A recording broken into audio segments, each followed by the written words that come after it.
Hello mga beshi, gagawa po tayo ng minatamis. Baka po kasi masuya kayo sa laging post kong mga ulam. Ayan po, gumamit po tayo ng 1 kilong asukal at saka po gumamit po tayo ng second gata. Bali po yung ating first gata is 4 kilos lang po siya.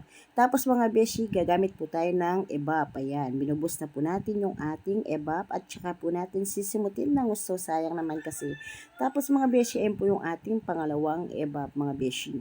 Pag po mga beshi, halimbawa kulang yung inyong ebap, di baling sumusobra yung gata, wag lang, di ba baling sumusobra po yung gata, para at least kung kulang yung ebap, malinamnam pa rin. Kung naman pong kulang yung gata, dapat marami yung ebap para po malinamnam pa rin po mga beshi ko. Tapos mga beshi, binus na po natin yung ating 4 kilos na first gata. Ayan. Tapos mga beshi, yung pinagbuhusan natin ng first gata, lalagyan po natin siya ng cornstarch. Yan po yung ating gagamiting pampalapot. Tapos magbubuhos po tayo dun sa ating lagayan. Tapos mga beshi, ayan, binus na po natin yung ating whole corn. Mga beshi, ayan. Pwede na pong gumamit ng yung corn na tawag doon, parang syrup siya. Mas masarap din po yun mga beshi. Kasi parang na-blender.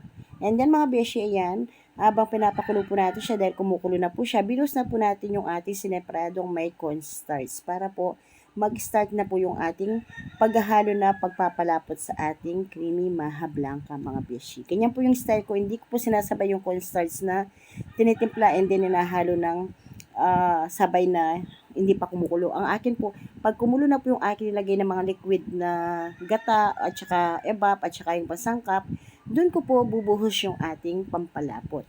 And then mga beshi, ayan na po yung ating nagawang creamy maha blanca. Mga beshi ko, ayan na po with latik. Ayan po yung itsura niya mga beshi. Malambot po na masarap at magata. Yun lang naman po yung sikreto ng creamy maha blanca. Magata or magatas, yun na po. Masarap na po ng mga beshi kung malinamnam na. Ayan po mga beshi ko, pasensya na po kung hindi po ako masyadong nakapag-upload kahapon dahil busy po si Lutong Kapampangan. Nag-outing po kami.